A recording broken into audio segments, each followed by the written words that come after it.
What's up, Keith? What's going on? You know, keeping it real. Is that the Avalanche? No, it's the East Lake Baseball Club Arsenal youth baseball team. Nice. Advocare? Okay.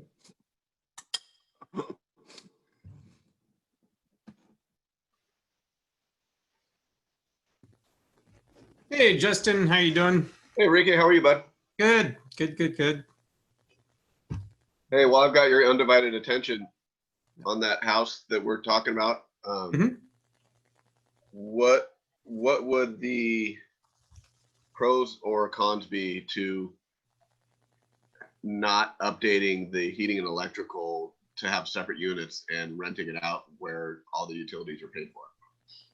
Yeah, so with the utilities, 1 meter, that's not a big thing because my preference is just put it on rubs. So the divvy up based on the number of occupants for the utilities, then as opposed to including it in the rent. Gotcha. Now, the as for heating, the problem is when you got a thermostat in one location, then the other person, they're always mad at each other. So you got to come up with a supplemental heating system. So it can be wall cadet heaters, baseboard heat, something in the other unit. And then you're going to need to kind of turn off the central heat to that unit so that they don't get cooked. Gotcha, that makes sense. Right. And then what about water? Water, just split it up. You know, it's just one water meter, so just rubs. Okay. Ratio utility billing system for the water. So does the utilities do that, or do? No, you know, it's so I've got the software for it. Okay. So you have 3 choices. There are companies that specifically do rubs, like that's all their company does. If you've got the software for it, great. Or you can just throw it together in an Excel spreadsheet. If you're just talking like a duplex, you know, 2 units, it's easy enough. And all you're doing is you take the total, like the total water bill, you divide by the number of occupants, and then that is what you prorate out to each portion. I found the number of occupants to be best with rubs versus just a 50-50 split, or just saying, you know, coming up with an arbitrary amount. Does it matter if they're kids? Like, is that like a 0.5 resident? By the number of occupants, well, I guess I have not included infants, 0 to 2 years old, no. But kids, yeah, kids still eat, which means they create trash, and they still take baths and go to the bathroom. So they're still using water. Oh, all right. Well, that saves me a lot of money, so. Yeah, good. Hey, Enrique, how's it going? Good. We're talking rubs. Good old rubs with good old rubs properties, 1 meter, you know. What is the on the rubs? Is that's a bill back of the exact utility bill, right? Split up between ratio utility billing system. Right. Every city in Washington state allows it, except Seattle regulates it. So there's specific language you need to give the tenant. So Rental Housing Association Washington has that specific language in their forms. If you wanted to grab that. Are you finding that most landlords are billing back for trash? I know when that program started, however long ago, 15 years, 20 years ago, you know, landlords, hey, Johanna, or somebody needs to turn off your mic. Maybe it's George. You know, that a lot of landlords were just billing back for water, sewer, and then later on started billing back for trash. Are you finding that a lot of landlords are billing back? It's getting more and more popular, right? Right. So the whole rubs concept, you know, is relatively new, and so it's definitely catching on. More and more people are doing it, and it's a great way advertising wise, because so many people, you know, when they're looking at a listing for rent, they're looking at the dollar amount then might start, if that dollar amount fits their budget, they'll start digging deeper to see what it includes. But if you can drive that dollar amount down by not having items included in the rent, it just makes it easier to get rented. So are you even saying garbage? Yeah, we'll rubs out garbage. Got you. Awesome stuff. Hey, everybody. I'm a little sloppy today because I'm getting bombarded because I have a hot listing that have an offer review date today. So my phone's ringing off the hook, and I had a driveway cocktail party last night as well. So I started off starting slow today a little bit is what I'm saying. But all good. I know we got Keith on. Let's wait till we get a couple more people jumping on, Keith, and maybe is there some updates on lending for self-employed people that we should talk about this morning? We can do that. Let's wait a few more minutes. Let more people jump on here. Thanks for jumping on, everybody. Anybody got any great news or anything they want to share while we're waiting for a few more people to jump on? Anything good happening? George, you guys selling some homes over there? Sold one. That wasn't your middle finger. That was we sold one finger, right? All right, guys. Anybody have anything while we're letting more people jump on? Anybody have anything they need help with this week? Any questions that they would like a collective group to help answer? Any advice? Any wins? My audio coming in, Julie? Yeah, we got you. Yep. All right, finally I figured it out. Jesus Christ. All right. Yeah, no, we actually sold, we've actually got 3 homes sold in the last 45 days. Awesome. Yeah. Good stuff. Yeah. That's promising. That's Yeah. promising. As you guys may or may not know our friend George Floret here. He is top dog acquisitions guy for, you go ahead, you introduce yourself in case somebody wants to throw a deal your way. Yeah, hey guys. I'm one of the land acquisition guys for MN Custom Homes out of Bellevue. Some of you may or may not know who we are, but we're a high-end luxury home builder. Our entry-level homes start at about 1.9, and we are building exclusively in Bellevue and Kirkland. So we're targeting tear-down type properties that minimum topography, of course. But, something that highest and best use is basically to knock it down and start again.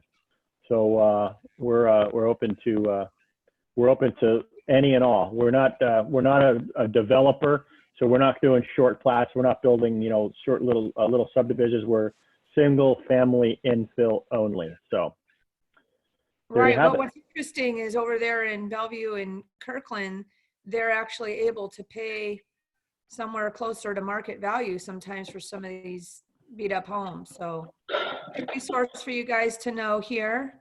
Anybody else? Looks like more people are jumping on here. Anybody else need help with anything? What's up, Kim? Good to see you.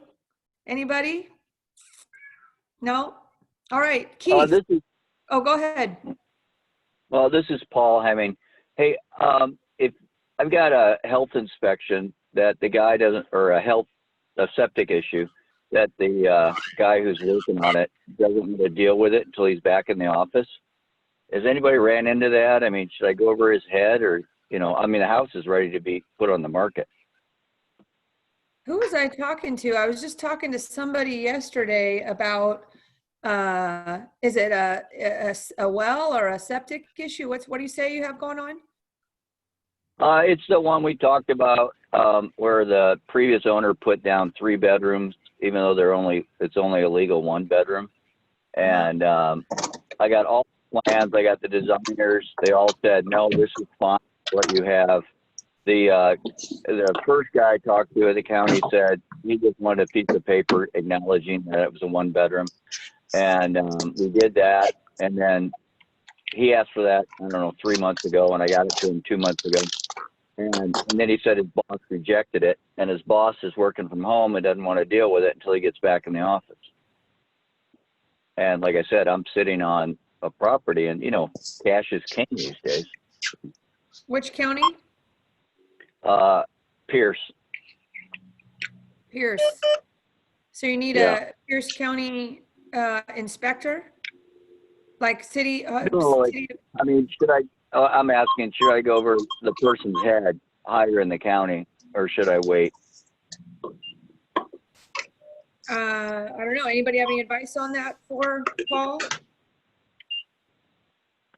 Doesn't seem right that these guys are not working. I mean, if they're supposed to be working from home, right? Oh, yeah, I totally agree. I mean, I was thinking about calling a lawyer. I mean, I'm really mad. This has been going on for about 2 months right now. Yeah, I mean, the hard part is those guys then could mess with you, right? If you piss them off or something like that. That's what I'm Hey, worried Chris, about. your car's getting stolen. Chris, your car's getting stolen. Oh, there you go. Not Okay. anymore. I don't, wouldn't be my expertise to comment on. Does anybody have a comment for him? Pierce County, anybody know any Pierce County inspectors that they could talk to, even if it's a different type of inspector that he needs, just to maybe get some feedback and maybe a different phone number? Anybody? I don't know. Going above, I would post it on the SIC Facebook page or Wowry Facebook page and say, hey, does anybody have the phone number or inspector they work with a lot for Pierce County that might be able to help me out before you go above his head, maybe? Yeah, well, we talked to another one on another project, and she said she thought we were fine too. So we went to the liaison with the Master Builders Association, and last time he really helped us out. I mean, our problem was resolved in hours, but he hasn't got back to us, and I'm thinking this is the health department. So, okay, I'll go ahead and post it. And then I wanted to say thank you for giving me a shout out a couple of weeks ago. That wholesale deal the guy had didn't work out for us, but Jenny heard me saying I'll go farther out, so she gave me another property, and we just got that under contract today. So. Jenny Moore or Jenny? Who's Jenny? Yeah, Jenny Moore. Right Yeah, on, Jenny. yeah. So Good. Congrats, So. guys. There you go. Networking works, I guess, right? There you go. Yeah. Good stuff. Anybody else? Keith's got to jump off at noon, so I want to make sure that we get him able to give us some update on some lending stuff. So I'm going to go ahead and let Keith take it from here for a minute. So what questions specifically did you want to talk about with regards to self-employed people? Well, is there some extra, did they reduce, or are there some more new rules related to reviewing income for self-employed people that came out today? Yeah, and well, it didn't come out today. It may have come out in a newsletter or what have you, but the self-employed individual is being scrutinized beyond a shadow of a doubt right now, to the extent that you have to show your income, that A, you're up and operational, B, that you don't have declining income, and C, that you've created enough revenue coming in that the underwriter feels comfortable that there's continuity of your income to continue, and you're out of business. So, is this different than anything before? Is there some new? Yeah, it's a lot different. Pre-COVID and shutdown, what we were doing is getting 1 year or 2 years worth of tax returns, your current year-to-date profit and loss, and just rolling with it, right? We assume that continuity, if you have a valid business license, was there, right? Now, with the Department of Labor and everybody coming out that's saying somewhere between 40 and 45% of all self-employed small businesses are going to go out of business, we're going really deep into, do you have continuity of income? And so they want to see, A, that your websites are saying, hey, we're open for business, we're doing business. I recently had a client who was self-employed who on their website stated that their business is on pause because they're in the events, right? So all of a sudden the calls me up and says, hey, we can't use their income because their website says they're not doing business until 2021. Yikes. So really sticky wicket right now. The other thing that Fannie and Freddie just came out with is if you're self-employed, you're going to have a 200 basis point adjustment pricing. So your pricing is going to go up if you're self-employed, regardless if you can show continuity. The pricing will be more expensive than the 3 1/4 out there on the market right now. Just preparing you for all the self-employed individuals. That feels not right. It's pricing the risk, right? I don't like it. I don't like it. I can understand it. Right now, that shoe as far as what businesses are going to continue to make it through this downturn, that shoe hasn't dropped yet. And this isn't an overlay. This is a straight across the board situation. Yeah, this is straight It's across not a the lender board. by lender. It's not a lender by lender thing. No, it's not a lender by lender. This is straight out of Fannie Mae, Freddie Mac, and FHA. It's in their advisory letters that they send out as needed. That says, hey, you as the company that are underwriting these deals, you have to, without a shadow of a doubt, confirm that the income is there. Now, let's say in 2019, your income was $200,000. Now, right now, year to date, you're sitting at $100,000, but you're only sitting at 40,000 worth of revenue. We're only going to use the 40,000. I think we all died a little bit inside just there for a second. Yeah. Keith, So- little silence there, right? Yes. So for all the self-employed folks, it just got a little tougher to get approved. So Deborah, you want to add anything, or any of you other lenders want to add on top? No, I think it's going to have impact overall for a lot of self-employed people, which is unfortunate. Yep. Absolutely. All right. Well, that's sucks. Well, and that is what the not master builders. That's what the Mortgage Bankers Association is talking to Fannie FHA about, is that, you know, the American economy, these small owners, and a lot of their wealth and a lot of their liquidity is tied up in their house. So we need to find a happy medium to allow them to tap into that equity, to keep their businesses open, to keep moving forward, to keep their employees that they have employed for them moving forward.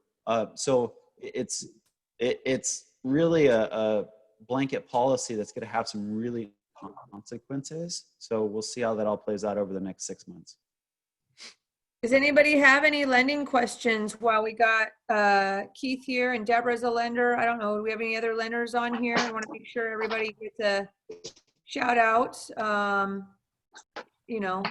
Anybody have any lending questions? I know Keith's got to jump off here in a little bit, so I want to make a little bit. But one other lending thing too that came up on a recent deal is that I have a client who had a schedule of real estate owned, and the writer can, for them to prove that they're receiving rents from their tenants right now.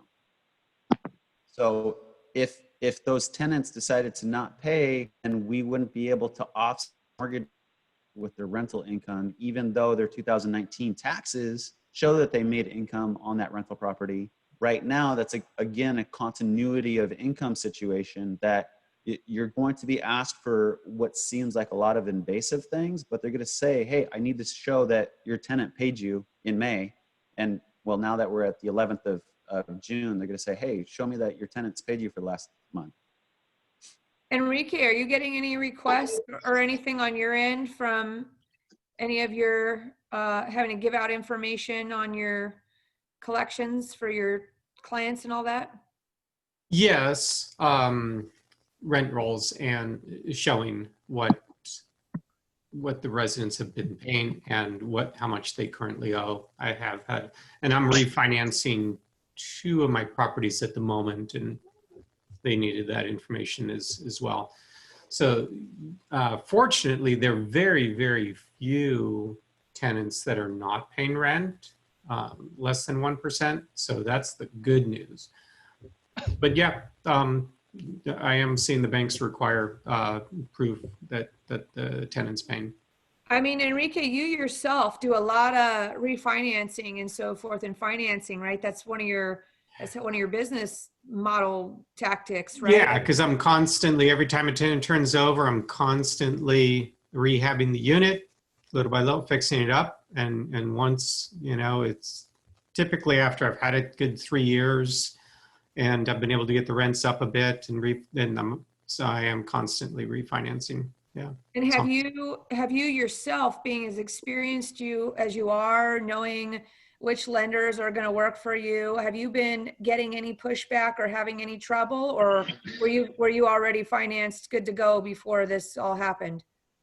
It was all fine. My current refinance right now is with Banner Bank on these 2 loans. They're 1 to 4 units. They're still portfolio loans for me, but they are the 1 to 4s through Banner Bank, and so they're willing to, and it's a cash out. So they're doing a cash out for me. I did ask them about 5+ on a 5+ unit that are looking to refi, and the rates were still too high. They haven't come down. So even though, the secondary market rates out there, the Fed's rate is very, very low. The commercial loan, they told me that they just haven't brought those rates down. So I don't know if anybody else has experienced that as well with commercial loans. I'm not seeing a drop really in rates. All right. Anybody? So have you guys noticed any other lending questions? Just throw them out there before Keith's got about 10 more minutes. See, Beth's with us. If anybody, we got Deborah here. We got some lenders on today. Go ahead, Deborah. I've got something to share. This isn't regarding guidelines, but regarding lending and the jumbo loans. You'd asked about that last week. Yeah. So I did look into a lender that I've worked with extensively over the last 5 years. It's their Union Bank. And they're a portfolio lender. They do Fannie Freddie product. They're out of California, but they do lending all over the country. And their jumbo product is the best that I've seen anywhere for an investor like us. If you're buying residential real estate, and their jumbo product, they'll do an interest-only loan. The rates right now are in the low 3s. Their fees are $1,250 to file. So $1,250 a loan. There's not a lot of other fees for the loan itself. They do require 20 or 25% down payment, and you can get an interest-only loan through these guys, which is phenomenal. I bought all of my investment properties using 20% down and interest only, and it's worked out amazing. All right. Good tip. I'll share on the website the contact information of the person who's doing that. I just find the interest-only loan for investor is really hard to find. Good stuff. Anybody else? Anybody need help? We've got a bunch of people on here now. Anybody need help with anything? Hey, Julie, I have a question. Yep. Go for it. Oh, Kenny, you muted yourself. You're muted. Sorry, I'm trying to get my camera up, but it's not working. Thought I was ready to go, but I do have a question. If I can share my camera, I will. But my name's Kenny Courts. I'm new. I've been on the video or watching for like the last three videos, which I've gotten a lot of great information. My question was, how do you structure to like protect yourself? Let's say you're coming into a deal that somebody already has, it's like a rehab or a flip, and you're going to come in and like help with the finances for finishing the job. Is there any kind of way to structure? It's not like I wouldn't be like a private money or hard money loan type of thing. It'd be more like just JV, but like third quarter kind of JV type of thing. is there anybody that's had a deal like that they've kind of came in and helped somebody finish that they kind of ran out of money? And would it be better just to loan the rest of the money to them and do a percentage? Or I kind of wanted to be part of a deal because I haven't had one yet. I've tried to, I've been doing, wholesaling, trying to buy some duplexes in Rochester, which haven't been kind of working out for me right now. So I kind of pulled everything back, joined the groups here locally to try to kind of get some stuff because it's just been me and a couple people on the team, but that's about it. So I kind of found somebody. Oh, go ahead. Sorry. Your question is, should you partner with somebody or should you just be a lender for them, right? Yes, there's somebody I know that's in the process of fixing a property, and they're kind of running short on money. And I thought we talked about me coming into the deal and helping finish it up. I don't have a bunch of money, but I had some. Anybody want to take that on? I mean, I would Kenny, recommend that you get recorded on the deed that you're a lien holder if you're going to do it. You want to be recorded. Okay, so that's why I was trying to figure out what instrument that I would use to protect myself. Kenny, depending on what your role is, I mean, it sounds like, I don't know if you're coming in just to provide money because they're short to finish. Yeah. I don't know how well you know this other investor, but I'm always a little skeptical when people need money to finish because that means they didn't plan accordingly to begin with to know how much it was going to cost. And then now as you come back in with more money, your money is the least important when it comes to closing. So if they're not going to be making a profit, let's say they need $20,000 more to finish it, but their profit was going to be $30,000, and then with all of the closing costs and taxes and stuff like that, you may get your money back, you may not, but you certainly, have a less chance of making any profit on that. I think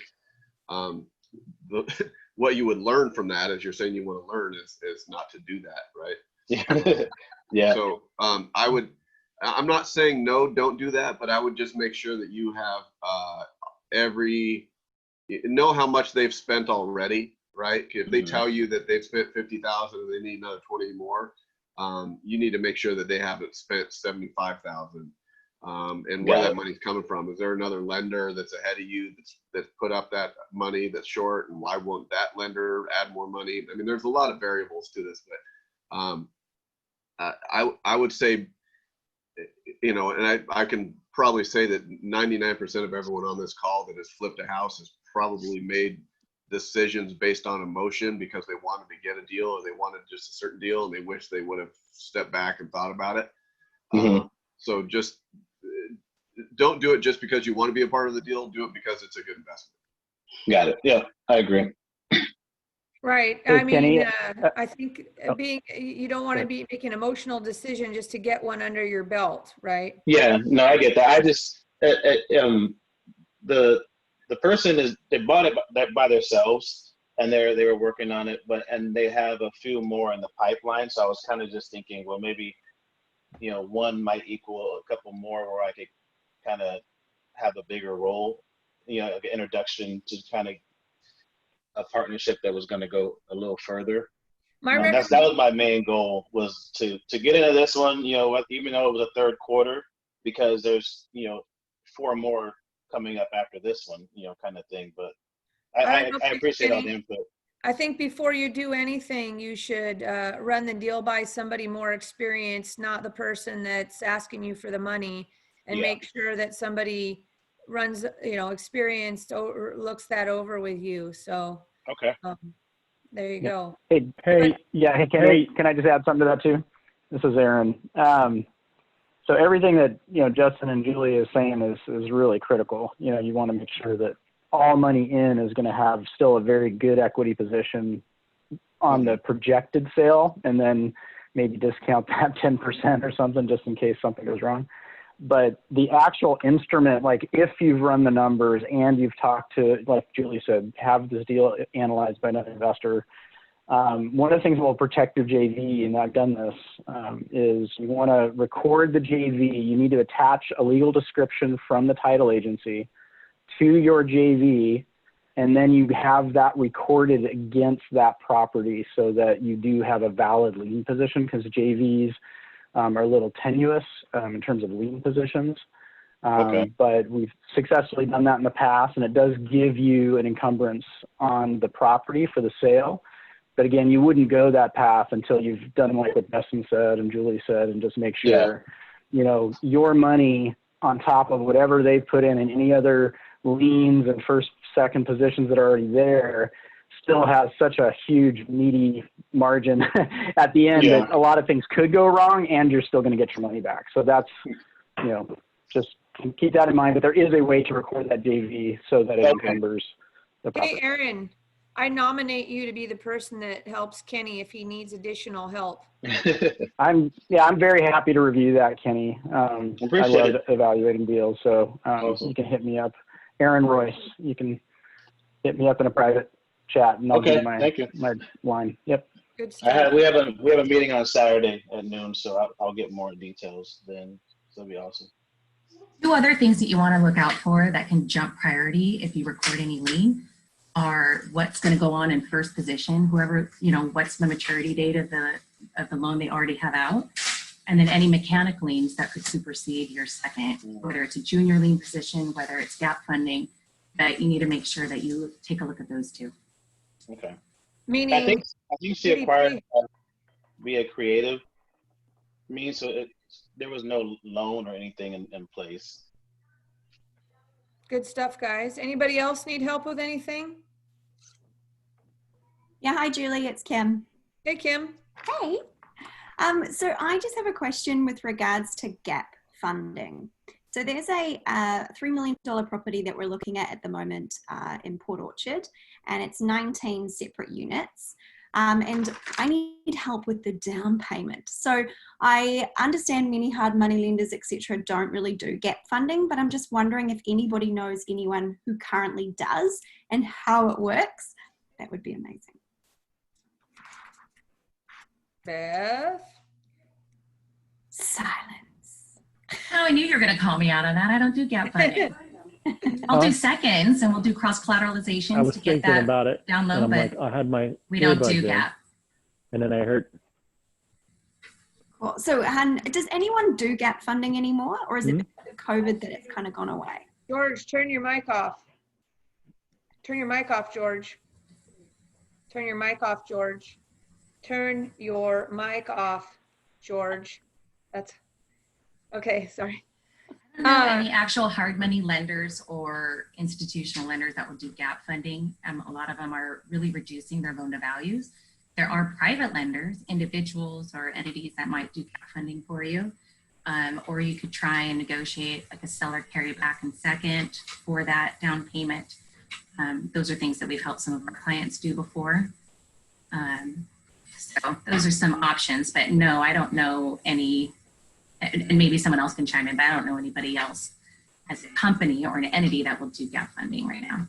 Okay, that totally makes sense. With regards to individuals and private money lenders, a magical question, such a newbie, but apart from your own network of friends and family, etc., does anyone within this group have some sort of list of people who have lots of money and they want a great return on it and they don't want to do property themselves? Does that exist anywhere? At a list like that, it's $1 million access to it. So, yeah. You got to keep in mind. I don't. Keep in mind that private lending is a major relationship business, right? So, you know, there's probably some sort of gurus out there that'll tell you they have some list or something you can sign up for, but, you know, it's such a relationship situation with private lending. I don't think there's a list that anybody hands out for stuff like that, right? So, but you'd be surprised if you just open your mouth and show a track record of talking about what you do, that there might be more people willing to be private lenders than you actually realize. You just need to find a way to work what you do into the situation of when you're talking to people, and say you're always looking for people that, would like to be involved in opportunities as lenders, and work it into somehow your daily communication in the right situations with people where you're not pitching, but you're, finding a way to talk about it more. Anybody else want to add to that? Anybody here great at finding new private money lenders that wants to add and give some advice? Obviously, that's my business, since I have a whole pool of lenders Yeah. that invest with us. However, gap funding is the hard place right now. It was always hard before. In a market that appreciates pretty readily year over year, it was a lot easier because that would be for safeguard. Right now, there really is no safeguard. And so without a relationship, without a lot of these private investors are lending passively, and they've got W-2s or they've got other things that they're involved in. And so they are looking for security, and gap funding doesn't really provide them that right now. So Okay. in other words, Kim, you're shit out of luck. So Okay, I'll find a way. There's a will. There's a way. Relationship building. I mean, if you have other, do you own any other property, Kim? Yeah, we've got 3 duplexes so far. So there's possibly a way to leverage those to provide some added security to somebody who's gap funding you. The problem when you're gap funding is that you're really looking for that, 70, 80% to 100% total financing. And so what's the upside for the investor, right? I mean, you can promise them really high rates of return, but the likelihood of them losing principal is a lot greater. There is no equity. So my investors invest with us because they're sitting around 65, 70% loan to value. And there is an equity buffer in there to help protect them, along with that deed of trust that it's recorded. So if you have the ability to get someone to gap fund you, and maybe you cross collateralize it with one of your other properties, or maybe maybe I can talk with you offline too. We do seconds on existing real estate to help people get the funds that they need to close that gap, so to speak. We just don't do gap funding. So if you have enough equity in your other properties, we could potentially take a look at that for you. Although you're looking at a pretty high purchase price though. Okay, cool. Thank you. Mhm. Awesome. Appreciate it. stuff. Thanks, Julie. Yep. Good Yep. to see you. Anybody else need any help with anything? What's going on here in the chat? Gotta run. Keith's taking off. All right. Have a good day from Keith.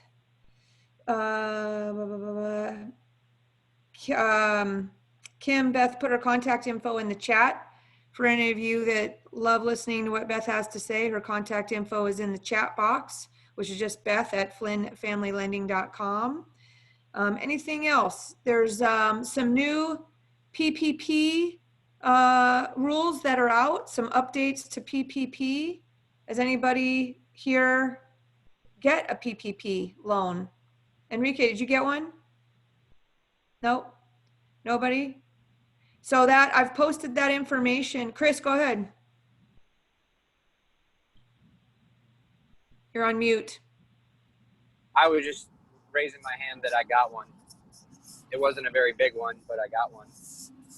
Yeah, I just want to make sure that you guys saw that there is an update to that PPP. Trying to find it real quick here. That I posted it in the Seattle Investors Club Facebook page. It was an article. I don't really need to talk about it if nobody here seems to need that information, but just know that there's been some updates that I think are helpful with some extension of the timeframes and so forth like that related to PPP. Kamina, you're welcome to say hi to everybody and unmic yourself if you want to introduce yourself, if I'm saying your name correctly. You want to say hi? So if you guys following along in the chat, Kamina says she's a real estate agent with Keller Williams, West Sound, and Gig Harbor and Silverdale. If anybody's looking to do some real estate investing business out in that area, she'd love to hear from you. She'll put her contact info in the chat. Anything else? Anything else that anybody needs help with? I'll update you guys on, do we want to take any votes about what we think the situation with a recovery? Anybody have any comments about, what's going to happen? I'm not sure if I put something in the SIC website or not, but Ken McElroy has come out with some really, really great information and kind of forecasting what a recovery is going to look like, right? Everybody talks about whether it's a V or a U or what's going on here. And did anybody else see that? Anybody else listen to that? Yeah, I'll remind you of what it says. Basically, you know, before we started in this pandemic and this health crisis and now this financial crisis for businesses, you know, unemployment, I think, was at about 5.8 million people and or something like that. And as a result of all the unemployment that has occurred, I think we're up to over 30 million people unemployed. And you know, they're estimating or they're projecting, one of the big variables that they're projecting for moving forward is how many people that lost their job or got furloughed are actually going to get their job back. And what I'm hearing, and I don't know if you guys want to say anything different, it might be like 30 to 40% of people might not get their jobs back, which means that there could be an extra, let's say 12 million people that end up unemployed for a longer term once those that can go back to work do go back to work. And what Ken McElroy was saying, which makes data tells the truth, right? What he was saying is that when the economy was cranking really well, we were absorbing about 200,000 jobs a month.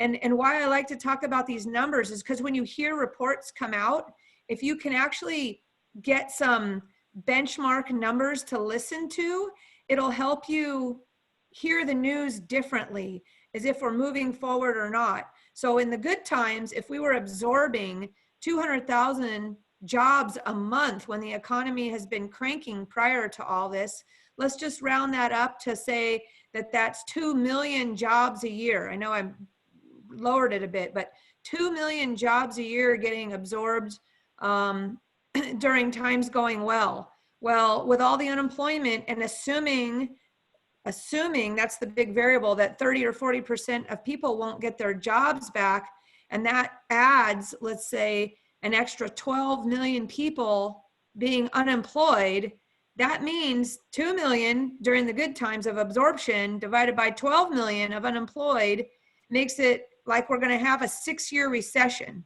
to get back to where we were, right? Hey, So, Julie, do you know if he has that broken down at all by like the income levels or like the sectors? Like I know like up in that mall up in Burlington area, they just decided to shut that down because they weren't making money. So a lot of the job losses are you know, hourly retail and restaurants that are going out of business. I'm just curious what those numbers that he's talking about, where they are as far as like income level and types of jobs. I haven't seen a breakdown of that, but remember, the people who are losing their jobs worked at places that probably rented space, right? And so it's instead of trickle down, I'm just making this up as I go here, let's call it trickle up. The problem will trickle up instead of trickle down. The problem might start with the lower paid people or people, who knows, restaurant workers, retail workers losing their jobs or those businesses shutting.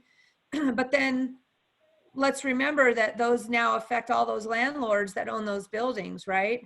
And who, you know, trickling up that way. Anybody want to add to that conversation on a little analysis of what might be expected? It's a really great video. I'll repost it on the SIC Facebook page. I can't remember if I posted it there, if I posted it in one of my other private groups, but I'll throw it out there. Data doesn't lie, right? You know, but again, we are in the Seattle area, and it always feels like we can talk and say that we are in this bubble, that we're protected a little bit. But does anybody have any extra information they want to share on that, to add to that conversation? You know, because that goes to, you know, how it's going to impact us all in our real estate businesses and our investing and so forth, right? I mean, people might be, if they think there's going to be a check mark or a V type of recovery, they might take more risks, right? So I'm in the camp where I believe it's not going to be that way, right? I think it's, you know, you know, and I guess you could break it down then to region. So I'm studying that kind of stuff. Anybody else have any good information that they've heard in regard to economic projections of this or that? Speaking of multiple offers happening still, crazy world we live in, right? Here I am talking about bad news, but my phone's ringing off the hook because I'm probably gonna get multiple offers on a listing today. Anybody have anything else? You guys are kind of boring today, I gotta be honest with you. Anybody else have anything good to share? Hey, Julie, I just got a question. This is Aaron again. Just more of a question about hard money rates, because I've been kind of sidelining on flips for a bit, and I'm just thinking about wading back in, but I'd just like to know in terms of hard money rates and points and LTVs, if any of that is getting any better, or are we still kind of floating in that high points and low LTV range? Any hard money What are other lenders people out finding? there? Israel, I don't know if you're still in that world or not. But I did talk to Nee recently, and I don't think he's on here right now. Is there anybody that's on here from Certain Lending or any other hard money lender? I know, or is anybody, Chris, you're going private money. Anybody tried to get a hard money loan lately? Or are you guys all on the sidelines a bit? Nobody? Yeah, we need to hear from Nee, because I think they were starting to ease up a little bit and get back into the fray. I don't think probably they're taking big risks. What is the last round of hard money numbers that you've seen, Aaron? Well, the folks that I've talked to, like I called Civic just to find out kind of what they're doing these days. And they're, gosh, I'd have to go look at my notes. I have terrible memory for that stuff, but I think their rates weren't that bad. I think the rates were like between 9 and 11 for the monthly interest, but I think their points were still, 2+, and then the LTVs were still pretty low. So we're still talking, 70 to 75% LTVs, where you used to be able to get 90% if you had a relationship with your lender, or 1.5 points, and 8% or better on some of these loans. So it seemed like they were kind of coming back in. I remember Nee's last discussion to this group was just that Certain Lending still isn't direct lending, but they are still brokering, and they have good relationships with lots of folks. But it just sounds like the rates are still, up there, but it's the points and the LTVs that are still pretty high. So I might have a private money source that would want to meet all you guys, working with somebody to flush that out, but you just reminded me of that.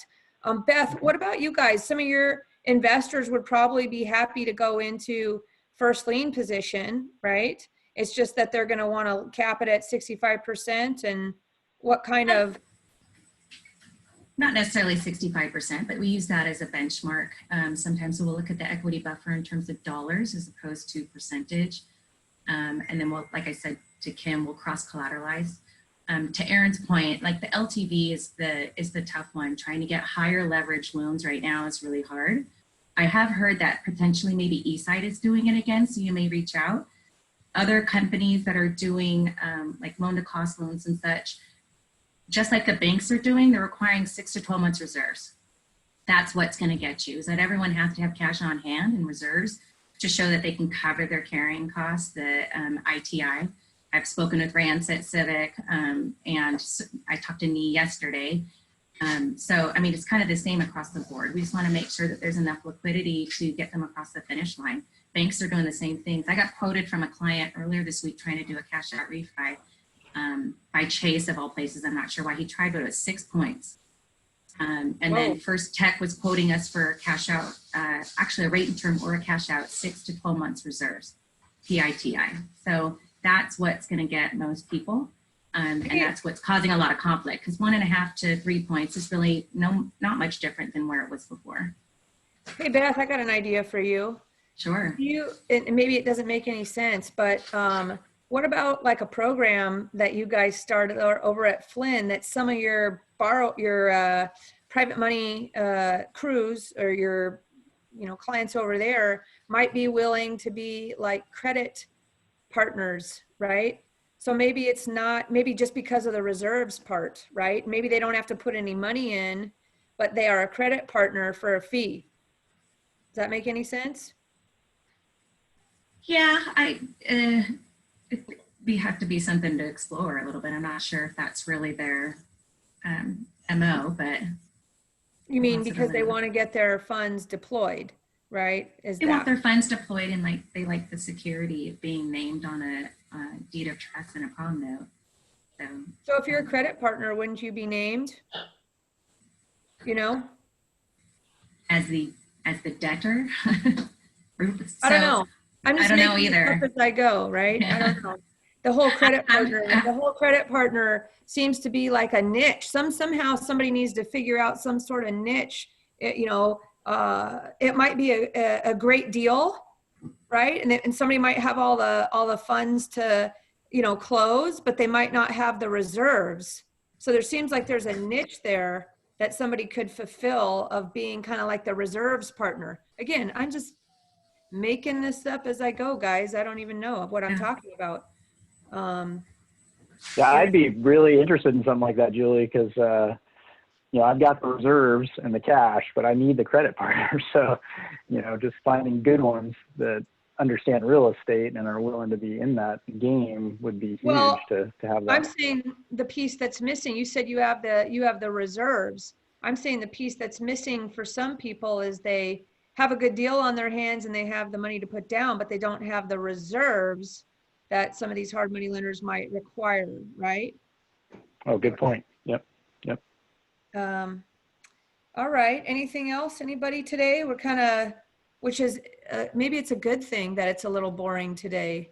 You know, we can talk about a little bit of brokerage stuff. I've had some my listings that I've got going on are multiple offers and selling over list and no appraisal issues. And the buyers, I've noticed that the traffic on my listings is about half of what it would be when we were normal times, but that other half is usually tire kickers anyway. And so it's just kind of the net group of buyers out there that are actually taking action is what I'm sensing in my own business, in my own world. Does anybody want to add to that? Any experiences? Let's see, John, who's on here? Let me see if I lost anybody here. John Merzlak, is that James? Is that you? Down in Pierce? John Merzlak, I'm looking at your name. Is that James Merzlak? No? You could be famous right now if you want to speak up. Okay, just teasing, guys. Any other brokers out there want to comment on their business? How's it going? Anything? Anybody having? A couple comments. Go ahead. Yeah, so over on the east side and definitely North Seattle, I'm seeing a lot of action in terms of a lot of new listings. And I had one of the guys in my brokerage list the property over in Kirkland and went over, it was listed at 649, and he told me that he went into contract for 788. Appraisal came in at 788. And so we're definitely seeing multiple offers on a lot of different properties. Another one on Kirkland that was on the market for hours and one pending. So yeah, buyers are back and they're definitely moving. Yes, buyers are there. Do we have any wholesalers on the line? I think Min was on earlier, but it looks like he might have dropped off. Gus, you're a wholesaler. Anything going on with you? Nobody? Hey, Gus. Okay, yeah, so Gus here. We're having an issue trying to get some zoning issued. We have a house on contract and it's been rezoned for multi-family. There's a sewer that runs close to it, but we're trying to see if we have access to that sewer from the plot. Which city? This is Everett. Okay. But we just seem to can't get the right people on the line to confirm or deny that we have access to that. Okay, don't give up. Keep cranking. We'll keep going. All right. Anybody else today? It's 12:23. I do want to acknowledge what's going on in the world. If anybody would like to take an opportunity here to express themselves at all about, you know, what's going on across the country and the protests and so forth, that my girls and I ourselves are going to a protest today that is going to happen at our school, and the whole school will be there on a peaceful protest today, and we will all be taking part in that this afternoon. It's, you know, I'm educating myself continuously, and I just want to make sure, you know, sometimes when have a platform such as Seattle Investors Club and things like this, where you have the ability to talk to a lot of people, there can be a level of responsibility, I'd say, to make sure that people know that where we stand, and we stand, at least I can speak for myself, and I think I probably speak for Joe, that we stand with the protesters, peaceful protests, and that all this is complete bullshit, what's going on with discrimination, and we all need to continue to educate ourselves. I'm trying to do that every morning. And if anybody has any resources related to that you've been using to educate yourself, to be more empathetic and understand and have a voice, and not sit on the sidelines with what's going on, please share it with us. You know. Hi, Julie, can I just say something? We had Yes. a protest in Vancouver, which we went to, and there were certain elements of the crowd that wanted to escalate into looting and etc. We, as a crowd, as you know, as a crowd, we actively took measures to stop these people. We told them, "You do not represent us. Stop it." And that is what it took to stop that, because there are elements of you know, there are kind of like actors out there that are trying to hijack some protests and, you know, make them meaningless because they're, you know, they hijack them and you turn them into a mob and rioting and stuff like that. Most people want to be there to actually, you know, do protest peacefully. As peaceful protesters, we should be mindful that there are elements out there that are going to try and hijack this scenario. Agreed. I think for me as a parent, I'm a little bit nervous to go down and get in the mix in maybe downtown Seattle, but I feel a responsibility to expose my kids so they understand what's going on. So just happy that our school has decided to you know, have a peaceful protest that we can join in. Has anybody want anything to say? I just want to make sure that everybody knows that all voices are welcome here at Seattle Investors Club. Anything, you know, that you want to say, you're welcome to. Go ahead. Anybody? Yeah, this is Aaron. Yeah, my wife Emily and I have been also just really trying to get ourselves more educated and understanding. And we came across a guy named Brandon Cormier on Facebook, who just does such a fantastic, he's a African-American pastor out of Arizona, I think is where he lives right now, but he just does such a fantastic job of kind of explaining what it's like to live in his shoes. Very articulate and just compassionate to all people, but just like very illuminating. And, you know, if anybody's kind of interested in hearing a perspective, again, you know, it's not everybody's perspective, it's his perspective, but he really does kind of do a fantastic job of helping you understand what it's like to walk in his shoes on a day-to-day basis. And that's been pretty phenomenal. Feel free to put his name down in the chat if you'd like, and people can grab and listen if they are interested.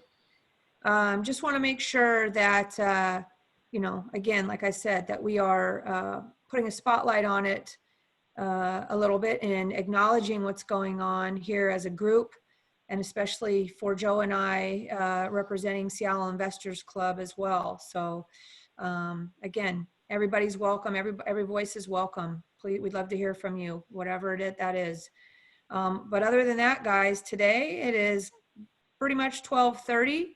I caved in, and my girls are standing down the hallway staring at me because what a rough year it was for kids, having to be homeschooled and deal with all that. And we got 2 girls here that got straight A's. So and we're self-sufficient, thank God. So I caved in. Some of you are going to have something to say about this. And I let them get their first cell phones. So they're staring at me down the hall because they just arrived in the mail. Probably a bad decision on my part. So I'll need some parent counseling.